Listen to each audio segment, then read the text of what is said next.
Korban ditemukan di tiang listrik dengan kondisi tidak sadarkan diri. Warga yang mengetahui kejadian ini kemudian mengevakuasi korban. Usai dievakuasi, korban kemudian sadar dan berupaya untuk bangkit, namun korban kembali terjatuh lantaran kondisi korban yang masih lemah.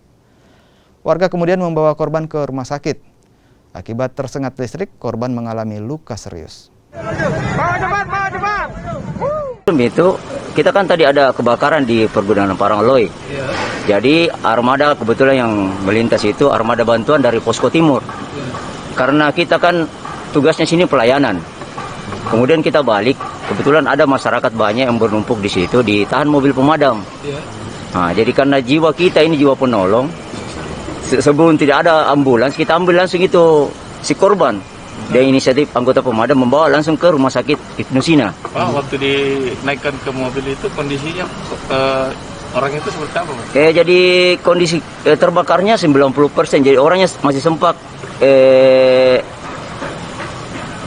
sadar.